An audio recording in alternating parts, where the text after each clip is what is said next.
Today we're going to learn how to draw a Punnett square. So Punnett squares, they were invented in the 1900s by a guy named Dr. Punnett. And the point of a Punnett square is just to be able to predict the possible offspring of two known genotypes in the parent generation. So when drawing a monohybrid cross in a Punnett square, we're just going to draw a box. And then you'll just divide it into 4 quadrants. The alleles for the male gametes are always going to go on the top row.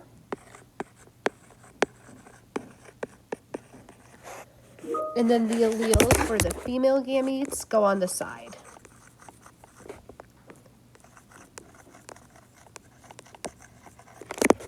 So on the next slide, we'll do an example together and I'll show you how to actually do a Punnett square. All right, so the example we're going to look at is tongue rolling. Okay, so tongue rolling, it is a dominant trait, and the dominant trait is just assigned an arbitrary letter, usually one that's just logical though. So in this case, it's a capital T if you have the ability to roll your tongue. So let's say both parents can roll their tongue and are heterozygous. What could be their children's genotypes and phenotypes? Okay. All right, so first we have to figure out what does heterozygous mean. So we have to look at the prefix hetero. Hetero means different.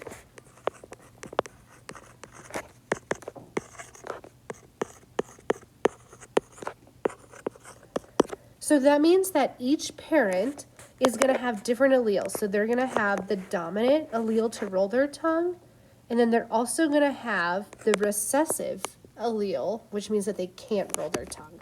Okay. So one parent is capital T, lowercase t, and the second parent is also capital T, lowercase t. So this is the cross we're going to do. All right, so now on this page, I'm going to actually draw out the Punnett square. Okay, so here's my box. I'm going to divide it into 4 quadrants. And just copying from the previous slide, so my parents are heterozygous, so capital T, lowercase t by capital T, lowercase t. This one, since they're the same, it doesn't matter, but the male gametes go on top, the female go on the bottom. Okay. So now I'm just going to cross them. So in this box, you're just combining this allele and this allele. So this first box is capital T, capital T.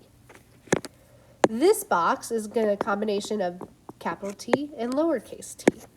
So this is capital T, lowercase t. This box, capital T, lowercase t. And if you haven't noticed the trend, I'm always writing the capital letter first. And then this box, lowercase t and lowercase t.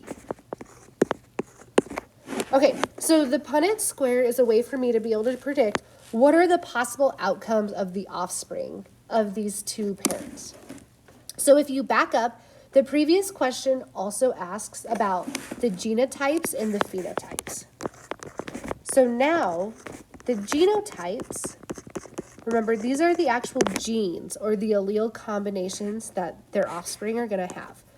So each of these are genotypes. Okay, so the offspring can have capital T, lowercase t, or lowercase t, lowercase t. So I'm going to list them. So here are my genotypes.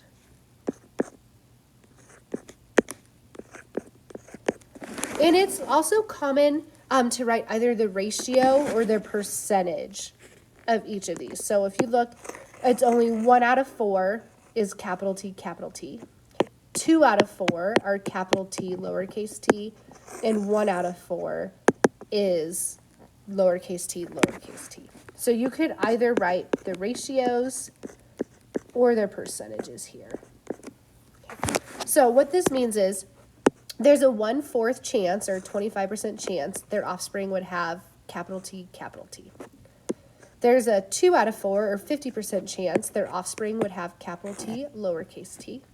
And then there's a 1 out of 4 or 25% chance their offspring would have lowercase t, lowercase t. And so now, usually the capital and lowercase letters, they don't really mean much for us. What does that mean? So we really care about the phenotype. So the phenotype is the actual like physical trait. So in this case, can you roll your tongue or can you not? Okay, so tongue rolling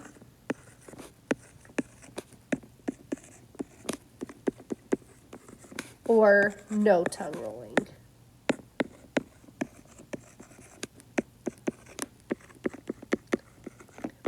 And again, we can give ratios or percentages. So tongue rolling is dominant. So anytime you see a capital T, it means that that offspring can roll their tongue.